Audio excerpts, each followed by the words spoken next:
Bonjour les belles dames et les belles âmes. Aujourd'hui, je viens avec une petite chose un peu particulière. Je vais tout à l'heure inviter Marianne Grasselli-Maillard pour venir me rejoindre, partager sur son dernier livre, Le temps des savoirs. Mais avant que je vais faire ça, on a encore 2-3 minutes. Je vais vous lire une très très belle partie de ce livre. J'aimerais bien commencer avec ça, parce que je pense qu'elle nous évoque beaucoup en ce moment. Appartenir au monde. Cette notion d'appartenir au monde, d'être de ce monde ou pas, peut-être c'est quelque chose qui vous a habité à certains moments. Peut-être que parfois vous vous sentez comme ces nuages qui passent, et pas vraiment avec des racines dans la réalité. Enfin, dans ce qu'on veut nous faire croire comme étant la réalité. Peut-être que même le cœur dit autre chose que le corps. Il y a des personnes qui ne comprennent pas ce monde. Et il y a des personnes que le monde ne comprend pas. Je me demande des fois où je suis. Et donc après, il y a une citation, c'est très particulier, je vous montre directement. Il y a des phrases au milieu des chapitres qui nous interpellent. Et celui-ci suit avec. On ne peut pas aller de l'avant sans aimer le monde, sans aimer les gens. Et Marianne continue à dire qu'il faut continuer à aimer les gens pour des raisons très basiques qu'elle évoque ainsi. Oser être au monde. Après des années d'accompagnement thérapeutique, à un moment donné, je me suis sentie fatiguée d'entendre les gens être des victimes et rester dans le non. Même en connaissant leur abîme, ce temps où d'un coup, où les coups tombent, et les yakas sont inefficaces, incongrus et souvent seuls les médicaments restent utiles. Mais lorsqu'on rejoint un tout petit peu la lisière, l'endroit où la plante à nouveau a des racines et qu'on peut regarder vers le soleil, alors monte le besoin de recevoir un oui. Et elle finit en disant « Nous vivons tous cette nécessité vitale que quelqu'un dise oui à qui nous sommes. » Et donc nous voilà, bienvenue tout le monde qui a trouvé un petit moment dans votre journée pour venir nous rejoindre. Je vais inviter Marianne à venir, si je la trouve. Oh là là là. Voilà. On va voir. Est-ce que, Marianne,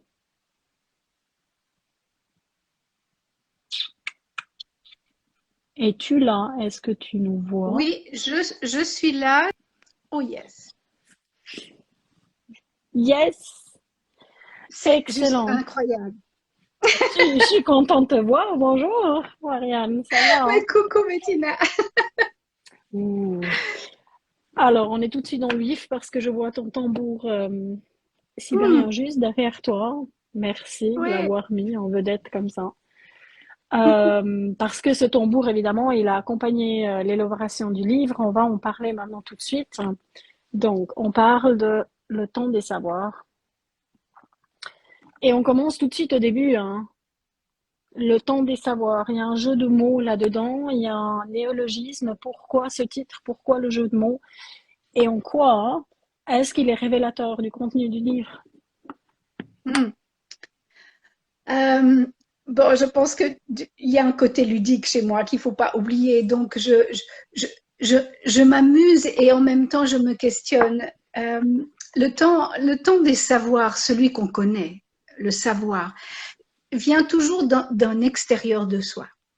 On sait parce qu'on a lu, parce qu'on a entendu, parce que nos maîtres, maîtresses à l'école nous ont dit quelque chose, parce que l'éducation nous a dit quelque chose, les études nous ont dit quelque chose, et après on sait par l'expérience des autres, par le travail en fait que les autres ont fait avant nous. Donc c'est une expérience de vie, une expérience aussi de pensée, mais une expérience de vie qui nous est transmise. Et ça, c'est le savoir tel que voilà, tel que on le pratique couramment. Et puis le ça, CCDA, c'est psychologiquement chez Freud, dans la psychanalyse, c'est l'endroit inconscient en nous, ce sort de fourre-tout inconscient en nous qui nous fait réagir, qui nous fait vivre inconsciemment, c'est-à-dire que des choses remontent, nous font agir sans qu'on en ait vraiment conscience. Alors allons voir justement dans ce ça, c'est-à-dire allons voir à l'intérieur de nous plutôt qu'à l'extérieur. Et ça, c'était vraiment le mouvement de basculement de ce livre, de se dire que nous avions des questions à nous poser vraiment à l'intérieur de nous. Ce n'était pas des conseils, c'était pas un savoir reporté. Je ne donne pas un savoir reporté aux autres pour que, à nouveau, ils identifient une pensée à moi et se l'approprient. Non, c'est vraiment juste un livre de questions. Et pour moi, c'est une voie évolutive merveilleuse que de se poser des questions.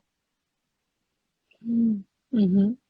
Donc, si tu permets, c'est le contraire du savoir ancestral, hein. Je t'ai annoncé ici dans ce live qu'en étant une future ancêtre, parce que pour moi, mes filles, tout ça, enfin, les femmes que tu as touchées, la lignée que tu as créée, tu seras une future ancêtre.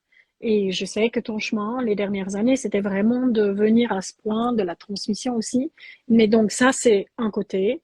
Et le temps des savoirs, donc le livre et le processus engagé, c'est pas le revers de la médaille, mais l'intérieur en fait du noyau, quoi. Oui. Mhm.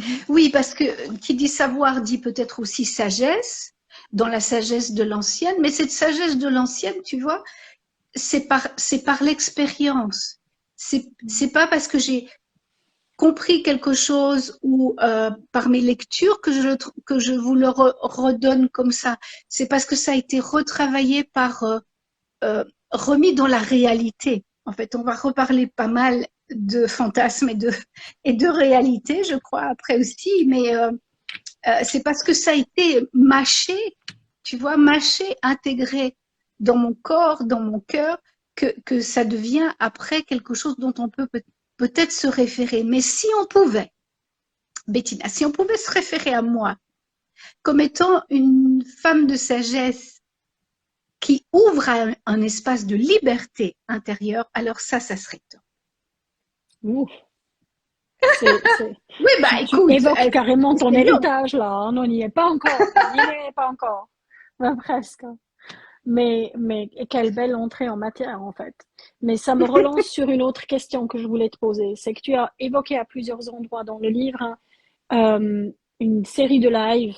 Est-ce que tu peux euh, réévoquer cette situation? Et d'abord aussi, au tout début du livre, tu nous dis que en fait, au tout début, avant, il y a eu une situation très particulière entre femmes, hein, qui en fait t'a poussé dans un endroit d'inconfort. Et puis de ça sont nés les lives là, c'est presque il y a une année, hein. Tu as commencé en janvier, Oui, oui. chaque semaine, enfin voilà, à des thèmes. Tu peux, s'il te plaît, réévoquer ce que c'était, pourquoi? C'est une situation de création très particulière, l'inconfort. J'aimerais bien savoir plus. C'est vrai que créer à partir de l'inconfort, mais moi je peux pas rester dans l'inconfort. Je suis quelqu'un qui n'aime pas rester dans l'inconfort, donc je vais trouver des solutions pour sortir de cet inconfort. Et l'inconfort de ne pas avoir été entendu dans mes valeurs, de ne pas avoir le droit d'exprimer mes valeurs, mon point de vue, parce que c'est ça qui s'est passé, ça a créé un mouvement de dire, mais il, il faut juste être entendu, mais pas seulement moi. Nous avons chacune à être entendu. Et ce qui s'était passé là, c'est que dans un contexte professionnel, je n'avais pas le droit par contrat d'expliquer les divergences que j'avais avec mon patron, ma patronne dans cette situation-là. Et donc, je pouvais même pas exprimer à mes autres collègues qu'il y avait un différend et que j'avais un autre point de vue. J'avais pas un meilleur point de vue, j'avais juste un autre point de vue. Et contractuellement, j'étais ficelée, en fait, dans le fait de ne pas pouvoir parler même auprès de mes collègues. Et ça a été douloureux. Parce que du coup, c'était comme s'il y avait qu'une vérité portée par quelqu'un d'autre, hiérarchiquement, à ce moment-là, portée par quelqu'un d'autre, et que ma réalité à moi pouvait pas être entendue. Et comme c'était dans une culture de soi-disant on va dire ça comme ça, soi-disant sororité, c'est ça qui m'a donné le premier coup de fouet. Parce que je me suis dit, alors, la sororité, le respect entre femmes, le fait d'accompagner chaque femme comme une sœur, on en parle beaucoup, mais dans la réalité, comment est-ce que ça se passe? Et là, il y a eu des clics pour moi de l'inspiration de ces lives et de cet écrit, c'est de se dire, dans nos valeurs, il y a les valeurs auxquelles on croit vraiment profondément, il y a l'idée et ensuite la mise en acte, l'idée et la réalité. Alors, questionnons-nous sur cette réalité pour, voilà, essayer de donner des pas à faire dans ce lien à la réalité et de pas nous désillusionner non plus. Il n'est pas question dans ce livre de tout matraquer, de tout, tu vois, de tout jeter à la poubelle. Mais le fait de se questionner, et puis je pense que j'apporte des questions qui amènent à des possibilités pour chacun de ressourcement par rapport à ça. Si je me questionne, je ne vais pas être désillusionnée. Mais je sais déjà que là, il peut y avoir un obstacle, là, il peut y avoir une embûche entre l'idéal et la réalité. Et c'est ça que je questionne. Et c'est venu de cette mésaventure de sororité. J'aime bien le mot mésaventure. Oui. Oui, C'est très doux. Hein. C'est très doux. Ça s'adoucit à la fin, en fait. C'est une sorte de transformation par l'écriture, mais aussi par le parler, parce qu'il y a répression de voix, où tu passes dans le je le digère sans passer dans quelque chose de très ce qu'on fait ordinairement, ce qu'on connaît dans le passé, qui est la grande blessure de sororité, qui est je casse du sucre, je rallie ma meute, enfin, donc je passe pas là-dedans, mais je me réprime pas moi-même la voix et je reste pas dans la rancœur et je transforme et à la fin, ça devient une mésaventure, une expérience humaine, des plus ordinaires, pas pour minimiser, mais ordinaires humaines et qui oui. font partie de la tapisserie de vie et on peut passer à autre chose. Donc, une œuvre profondément alchimique, c'est ça? Je crois qu'il y a des transformations. Je crois qu'il y a des transformations vraiment là-dedans sur ce thème et d'autres thèmes Oui. aussi du livre qui sont à chaque fois vraiment des questionnements où je n'ai pas trouvé complètement conformité entre ce que je m'imaginais et ce que j'ai vécu. Et là, du coup, je ne veux pas de désespérance, je ne veux pas non plus de provocation stérile. Je veux vraiment que quelque chose pour les lectrices et les lecteurs devienne un chemin évolutif, tu vois, un chemin vraiment, ah, alors elle nous dit que peut-être ça peut être autrement. Alors du coup, je vais être attentive à ça, je vais être attentive à mes blessures, je vais être attentive, tu vois, à, à tout ce que la vie m'a apporté, je vais pouvoir en faire quelque chose. Alors oui, Mm. c'est de l'alchimie, sûrement. Mhm. Mm. Tu as Il y a évoqué encore une autre chose. Excuse-moi, dis-moi. Bettina. Non, non, dis-moi.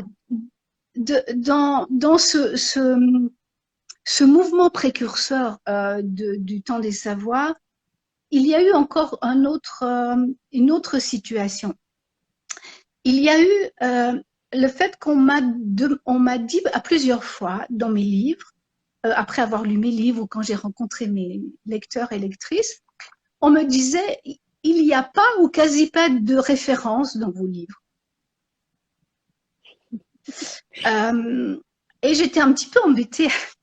J'étais un petit peu embêtée avec ça parce que la personne me disait mais vous avez tiré ça d'où?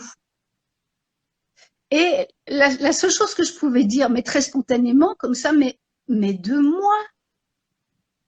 Et ça sans ego, juste parce que d'abord je ne savais pas, du coup plus du tout d'où pouvait venir tout l'étincelle qui m'a fait progresser dans tel et tel chemin.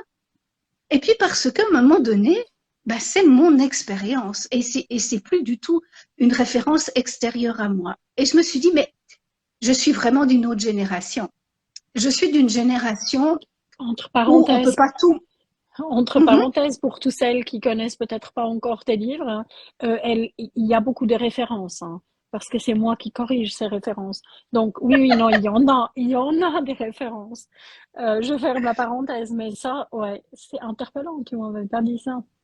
Oui, parce qu'on est là maintenant dans, Hmm. enfin, toutes les informations se trouvent sur Google ou, enfin, je veux dire, on veut savoir quelque chose, on va aller voir sur Wikipédia, qui est-ce qui l'a pensé avant nous, tu vois, pour pouvoir se référer et se dire, ah oui, mais si telle et telle personne l'a pensé, c'est que ça doit être juste. C'est comme si ça valide, en fait, quelque chose qui vient de nous. Et ça, j'ai eu envie d'écrire et de dire aux personnes, mais ce que vous vivez a besoin d'être validé. Vous Hmm. n'avez pas besoin euh, d'un autre maître, d'un autre guide, d'un autre auteur qui, de toute façon, n'a appris, lui, que par sa propre expérience aussi. Vous n'avez pas besoin de toujours vous justifier de vos valeurs par rapport à l'extérieur. Vous pouvez le faire par rapport à votre propre vie. Votre propre vie, notre propre vie, elle est porteuse d'expérience et de sagesse. Wow. Ça, tu vois, c'est ces deux Mhm. choses qui étaient vraiment à la racine de cette, de ce livre. L'expérience de vie qui apporte la sagesse, c'est très fort. Surtout que, tu sais, je me rappelle encore quand j'ai commencé les études il y a 30 ans, et tu entres en tant qu'intellectuel dans ce monde aussi de la recherche et on te dit, oui, voilà, on vit dans un monde postmoderniste, tout ce qui a eu de l'importance a déjà été pensé. De toute façon, alors à ce moment-là, j'écrivais encore beaucoup de poésie. De toute façon, c'est que du retravail et c'était dans les années 90 une désolation interne. Alors pour moi, je l'ai vraiment vécu comme une désolation de bah finalement tout ce que je crée, ce que je peux amener dans ce monde, c'est que du retravail. Alors effectivement, c'est pas resté là, mais je trouve que c'est très intéressant que 30 ans plus tard, en fait, à l'intérieur du mouvement des femmes, de ce petit aspect que toi et moi on partage, on arrive en fait à dire oui, on est dans le postmodernisme et en fait, c'est notre expérience liée à notre corps, notre réalité physique humaine qui est porteur de sagesse, hein. Et donc, la création, elle part de là. Et ça, c'est pas peu, en si peu de temps, quand on réfléchit sur l'échelle de la réflexion humaine. Waouh! Et tout ça est parti, je le redis, d'une situation qui était stressante pour toi. Mhm. C'est waouh, c'est une catharsis moderne, hein, dans le sens où tu transformes en fait en sagesse la blessure et ça, waouh, le mystère n'est pas accompli alors.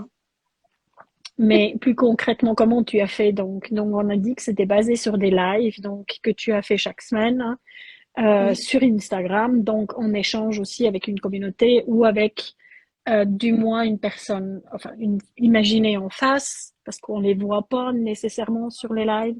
Comment tu as fait? Parce que le choix des thèmes, hein, que tu présentes dans le livre est très large. Comment tu as fait et important, enfin large, mais important. C'est pas large et Mhm. anodin. C'est important aussi Oui. pour moi de le noter. Mais comment tu as décidé de semaine en semaine sur les lives? Comment l'évolution des thèmes s'est faite? Comment concrètement tu as fait? Alors, il y avait deux choses. En fait, j'avais noté quelques thèmes parce que le fil rouge, c'était entre idéal et réalité. C'était vraiment pour moi le fil rouge. Et je me suis dit, mais qu'est-ce qui va là-dedans? Qu'est-ce que j'aimerais en fait aborder dans cet idéal et et cette réalité qui ne colle pas toujours. Alors, il y a eu par exemple des thèmes comme la réussite, comme la prise d'autonomie, comme la réciprocité ou la gratuité, la question de la perversion de la gratuité, par exemple, Mhm. qui a été Mhm. un grand thème où les personnes ont beaucoup réagi. L'obligation de se changer par le développement personnel. Il y a eu des thèmes comme ça qui me sont venus assez rapidement parce que je pense qu'ils me questionnaient depuis un moment. Aussi la notion de se comparer toujours comme femme, de se comparer à une femme sauvage ou à une femme adaptée, ou même aller jusqu'à se comparer maintenant à la lune pour savoir si on est validé parce qu'on est dans le bon cycle.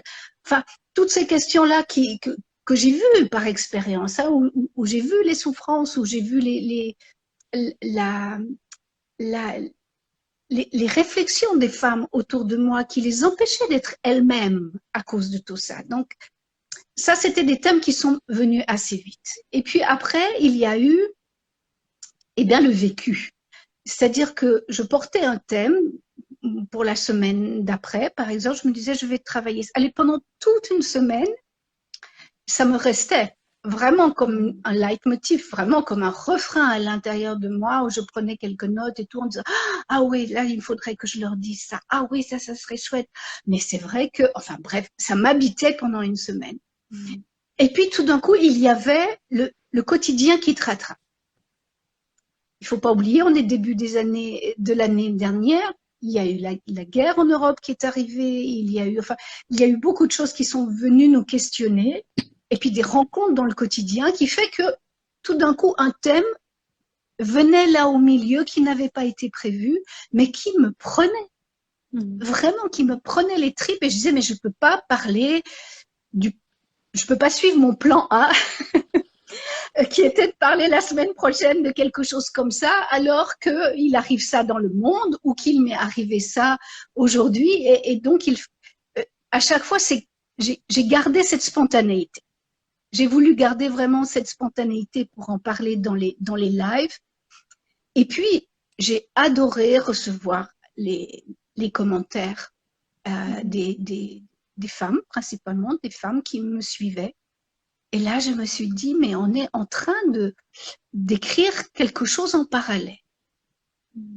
Donc, on a créé cette plateforme avec des abonnés et les personnes qui voulaient écrire aussi leurs réflexions. Eh bien, je les ai pris dans ce livre. Et il y a, après chaque chapitre, un bout qui s'appelle un autre chapitre qui s'appelle Ce qu'elles en pensent, et où j'ai repris tout à fait sans rien censurer, ces commentaires spontanés, ces réactions spontanées des femmes qui ont participé à cette aventure de co-création. Et qu'est-ce que ça t'a fait en fait, cette interaction-là? Parce que c'est quand même peu ordinaire, on n'est pas du tout dans une dynamique connue où on fait un appel à contribution, où on se met ensemble un week-end et on fait une co-création d'un texte ou d'une œuvre, enfin, ou de l'objet du livre, ou c'est du nouveau, ça, c'est différent. Ça t'a fait quoi en fait? D'oser faire comme Moi, ça, de sortir des sentiers battus. j'ai adoré faire ça. J'ai adoré. Ce sont à chaque fois des thèmes assez courts, tu sais, des chapitres assez courts. Et j'avais pas envie d'expliquer longtemps. J'avais pas envie comment faire, de creuser un sillon de pensée, tu vois, parce qu'à nouveau on aurait pu dire ah oui, alors Marianne elle pense ça, donc si elle pense ça, j'aurais pu devenir du coup la référence, et j'avais pas du tout envie. J'avais vraiment envie de semer. C'est vraiment le mot qui me vient, tu vois, de semer un thème et puis de laisser voir si ça prenait dans des terres fertiles. Et bah, c'est une image, mais c'est une image pour moi qui est très forte. De dire je sème un thème et je vois si ça va, s'il va y avoir une petite racinette là dans le souvenir, dans l'expérience d'une autre femme, où elle va se dire ah, mais oui, moi j'ai vécu ça, ou bien ah, moi j'ai vécu quelque chose de complètement différent, ce qui était tout à fait possible aussi. Mais du coup, ça donnait vie, Bettina, ça donnait vraiment vie à ces pensées, ça donnait valeur et ça donnait vie à ce que je posais là. Et c'était vraiment très bon, vraiment très bon. Mhm. Mais tu viens d'utiliser une expression très particulière. Je voulais pas devenir référence. Dis donc, pour quelqu'un qui écrit de manière proliphérique depuis 5 ans, à peu près 6 ans, Euh, c'est fort de dire, je ne veux pas devenir référence parce que je ne sais pas si tu as remarqué, mais tu es en train de devenir une référence. Oui, mais pas dans le temps des savoirs. C'est-à-dire, je Mm, peux devenir une référence, je le sens au niveau de l'écoféminisme, mm, autour de voilà, ces valeurs du féminin sacré, enfin, tous les livres, enfin, tous les contenus des livres. J'ai écrit des livres qui sont du coup, oui, des références de formation, des références même universitaires. Maintenant, j'ai découvert ça depuis peu. mm, Euh, mais c'était pas le but de mm, celui-là. mm. C'était pas le but de cet ouvrage-là. Le but de cet ouvrage-là, c'était vraiment à chaque fois d'ouvrir pour que le germe éclate dans dans l'esprit, dans l'âme de la personne qui écrit et qui le lit et qui devient elle-même à nouveau complètement autonome de ses pensées. Donc, dans ce livre-là, je pense que j'ai pas mis 36 000 trucs qui deviennent des références, je mets plein de questions. Mais peut-être que je me lis autrement, tu vois. Je vais pas te sortir les platitudes socratiques maintenant là-dedans. Par contre, j'enchaîne avec une prochaine question. Donc, hors des chemins battus, pas devenir référence, et donc aussi le choix de l'auto-édition, faut qu'on parle. Pour quelqu'un qui a une maison d'édition, ou du moins vue de l'extérieur, qui lui est attribuée, tu as enfin, t'as un établi, t'as un blason, c'est bon. Comment ça se fait que tu sors de là avec ce livre, Le temps des savoirs, alors que en fait le marché traditionnel t'est complètement ouvert? C'était pas un choix facile, mais c'était un choix. Je suis éditée par les éditions Très Daniel et même mon prochain oracle qui va sortir début février, le petit oracle du sacré, il va paraître chez eux. Donc je continue d'être dans la maison d'édition de Très Daniel, mais j'avais besoin de cette parenthèse. Je crois que vraiment c'est une parenthèse. Euh, J'avais besoin de sentir dans comment est-ce que je pouvais m'engager. Comment est-ce que je pouvais m'engager, moi, dans cette liberté intérieure? Hein, on a parlé voilà, de tous ces thèmes, euh, du fait de ne pas donner de réponse, de fait de aussi, ah, je questionne le milieu dans lequel je suis en même temps. Tu vois, je questionne le développement personnel, je démystifie beaucoup de choses. Finalement, je ne déconstruis pas complètement, mais j'invite à la déconstruction. Donc, ça veut dire que je pourrais me trouver en porte-à-faux avec le grand plan d'édition dans lequel je suis. Mais c'est ça que j'aime bien, c'est m'accorder en fait cette liberté-là. Euh, et du coup, c'est une parenthèse. Et pour pouvoir m'engager dans cette parenthèse, il fallait que je m'engage complètement, y compris financièrement, dans cette auto-édition. C'est-à-dire vraiment dans ce oui dans lequel que tu parlais tout à l'heure, dans ce grand oui, il fallait que je me dise oui. Il fallait que je sois l'exemple déjà de ce grand oui. Alors ça, c'était un oui à moi, à ce processus, et non pas un oui qui m'aurait été donné par une maison d'édition. Tu vois, C'est c'était un sûr. oui vraiment Ah, intérieur. pour celles qui ont déjà jeté un coup d'œil au livre, je pense que ça, c'est évident. Et ce 8 n'aurait Et pas été l'autre, donné de cette façon-là. oui, donc il y a une liberté d'expression qui est claire dans l'auto-édition. Et puis l'autre chose aussi, comme je l'ai dit tout à l'heure, il y a d'autres femmes qui ont écrit dedans. C'est-à-dire qu'il y a d'autres femmes qui ont contribué à participer à cet échange de l'écrit. Et là, sincèrement, au niveau contractuel, alors c'est très très basique, mais au niveau contractuel, je ne savais pas du tout comment on arriverait à quelque chose alors qu'il y a d'autres, entre guillemets, auteurs que moi, tu vois, dans le livre. Et donc j'avais envie de pas me poser ces questions et on soit tous dans ce partage, cet élan, cette spontanéité de voir la vie telle qu'elle est et d'en apprendre quelque chose euh, sans qu'il y ait de hiérarchie. Mais c'est une parenthèse. Ouh. Tu nous annonces déjà du nouveau, j'entends là derrière. D'accord. Chemin de vie passionnant. Et à travers tes livres, on peut vraiment bien voir.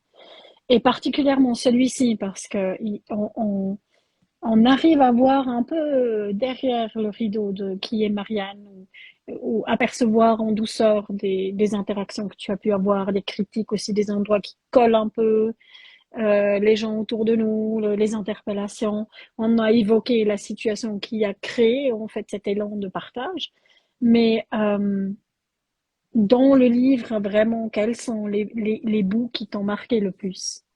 Alors plutôt encore dans l'écriture après, parce qu'il fallait transmettre les lives dans une base écrite, etc. Euh, Lesquels t'aurais voulu, en fait, je voudrais pas que ça figure maintenant dans le livre, mais je l'ai dit dans le live, donc maintenant je dois le mettre, par exemple. Est-ce que tu peux nous en évoquer un ou deux? Alors, ce qui me viendrait d'abord, c'est la sincérité. Dans la première chose que tu as dit, tu sais, de cette... voilà, on découvre peut-être Marianne un petit peu plus au-delà de la vision. Waouh, c'est génial, je fais mon atelier, il y a plein de monde. Waouh, mes formations, elles fonctionnent, etc. Waouh, waouh, waouh, waouh, waouh. Ça, c'est le monde des réseaux sociaux. Et je le mets pas en doute dans le sens que on a besoin de croire complètement à ce qu'on fait. Donc, écrire, j'ai dû annuler mon atelier parce qu'il y avait personne. C'est vrai que ça donne pas une énergie à mes futurs ateliers. Dire que mes ateliers c'était super, même s'il y avait 3 personnes, cette notion-là de croire complètement, parce que ça existait, ça fonctionnait, et peut-être qu'il y a du regret qu'il n'y en ait pas 15, mais seulement 3 personnes.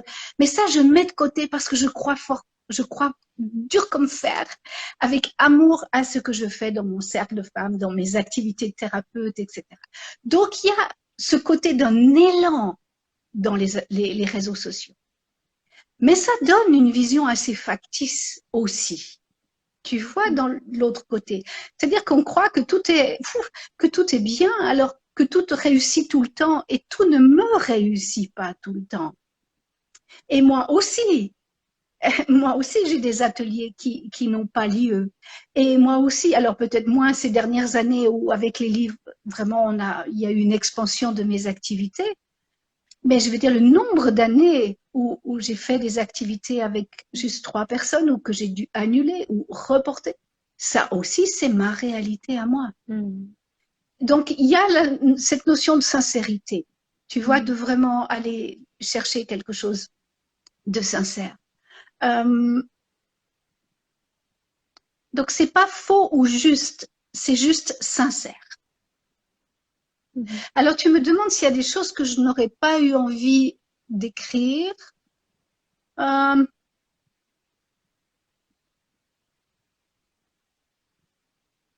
y a des choses où je me suis surprise à être plutôt plus provocante que ce que j'avais imaginé. Plutôt ça. Voilà. Yes. Dis-nous Oui, tout. peut-être ça. L'un des thèmes qui me vient maintenant, c'est la réciprocité. Parce que la réciprocité est quelque chose qui, pour moi, m'habite complètement dans mon lien aussi à l'écologie, aux autres femmes, mais aussi à la terre-mère. C'est quelque chose qui est très, très précieux pour moi. Et quand j'ai abordé ce thème de la réciprocité, est venue la gratuité. Et cette notion de gratuité, en fait, peut être complètement pervertie. Et je suis allée jusque-là à demander, puisque je questionne, mais est-ce que dans les festivals, est-ce que dans toutes nos activités où nous devenons des bénévoles, par exemple, et que nous offrons de notre temps de gratuité, est-ce que nous sommes vraiment toujours au centre de nous-mêmes, ou est-ce qu'il pourrait y avoir une perversion et que nous soyons utilisés? Et ça, je ne pensais pas pouvoir une fois vraiment le poser comme ça. Et je me suis demandé même s'il faudrait effacer ça parce que c'est fou, c'est une grande démystification, tu vois. Mais il y a le pour et le contre toujours. Il n'y a jamais seulement un pour et il n'y a jamais seulement un contre. Et il me fallait questionner quelque chose comme ça pour qu'au moins les femmes, et beaucoup les femmes hein, dans le bénévolat, forcément, on se demande toujours, mais pour quelle raison, c'est-à-dire dans le ça à l'intérieur de moi, pour quelle raison je donne tout ce temps-là? Pour quelle raison je ne reçois rien en retour et que c'est OK pour moi? Parce que c'est une vieille histoire des femmes aussi, ça. Donc, voilà, juste questionner pour que la prochaine fois qu'on fait un bénévolat ou qu'on donne quelque chose gratuitement, un soin ou je ne sais, on se sente vraiment à cette bonne place. Et ça, c'est typiquement un thème que je ne pensais pas avoir l'audace peut-être d'aborder. Mais une fois que le live a commencé, puisque c'était quand même tout parti du live, une fois que le live a commencé, que ma pensée, c'est, voilà, que j'ai suivi ma pensée, je suis arrivée à ça et j'ai décidé après de le garder quand même pour le livre. Mais je trouve que c'est très fort hein, et très important. Hein. Comme tu dis, l'expérience féminine, pas encore plus particulièrement dans des mouvements spirituels, hein, contenus. Et une fois qu'elle se libère, c'est OK, mais maintenant je donne tout ça ailleurs. Et effectivement, enfin, il y a une sorte de, on se dévide et on se met tout de suite au service de quelque chose d'autre. Et parce que c'est un peu plus verni, et c'est fait par des femmes, tout d'un coup. Oui, donc tu aurais vraiment espéré ne pas devoir le mettre dans le livre, mais tu aurais dû.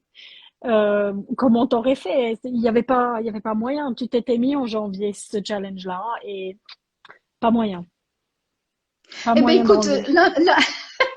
l'un des thèmes, c'est marcher sa parole. Et je crois que là, voilà, ce livre, c'est vraiment marcher ma parole, marcher ma pensée, c'est vraiment rester congruent et sincère, même si c'est des fois un peu, enfin un peu beaucoup, des fois inconfortable.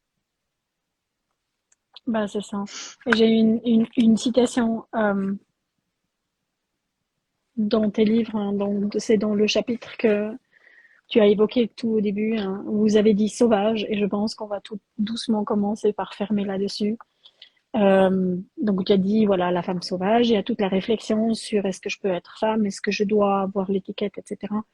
Mais tu pars à l'exploration des axes du sauvage. Mais en fait, avant tout ça, tu mets la femme sauvage n'accepte aucune domination. Donc je te demande à toi, sans préparation. Donc c'est aussi ce livre, c'est ça. Pour moi, si moi je devais faire une recension pour quelqu'un ou un magazine, c'est ça. C'est l'expression d'une femme qui ne se laisse pas dominer ni par ses éditeurs accomplis, les livres qu'elle a écrits avant, donc par sa propre parole, les enseignements qu'elle a déjà marché, le regard tourné vers l'avant. Et en fait, ce livre-là, comme tu dis, une parenthèse, mais une parenthèse, c'est presque un peu trop lisse à mon goût. Moi, la Marianne que je vois là-dedans, c'est la Marianne qui dit justement, je ne fais pas de ma propre parole autorité sur moi-même et je lance et je fais confiance que quelque chose va arriver qui pourra servir quelqu'un. Donc, l'absence de domination même sur nous-mêmes.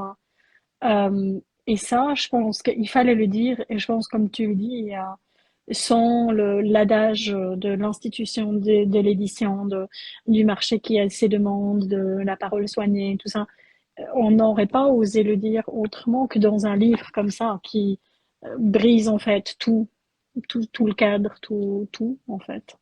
Donc vraiment, du fond du corps, merci pour les femmes et nos futures femmes qui arrivent après nous parce qu'il fallait le dire hein, et on verra les magnifiques choses qui vont découler de ça en fait. Donc merci infiniment pour cet acte de courage en fait. C'est surtout ça. Je Merci pense beaucoup. que ça a Merci. commencé avec un grand acte de courage et ce qui en est sorti, c'est un très très bel objet et avec des paroles vraiment, ouais, comme un joli éventail qui nous propose des réflexions plus profondes de nous. Donc, merci infiniment pour ton temps, d'avoir accepté de répondre à deux, trois de mes questions qui m'ont titillé un peu. Et donc, le temps des savoirs, vous pouvez le commander sur toutes les plateformes en Suisse. Et si vous allez sur le site de Marianne, donc Esprit de Femme, sur sa boutique, il y a plusieurs manières comment se procurer en France. ou en Belgique à des prix un petit peu plus doux que les grandes diffusions, où vous pouvez évidemment aussi l'avoir.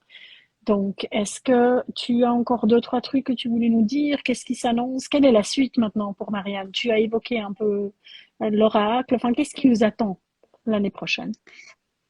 Alors, j'ai le petit oracle du sacré dans la collection des petits oracles des éditions Contredire, un joli petit oracle du sacré que j'ai créé et qui va sortir début février.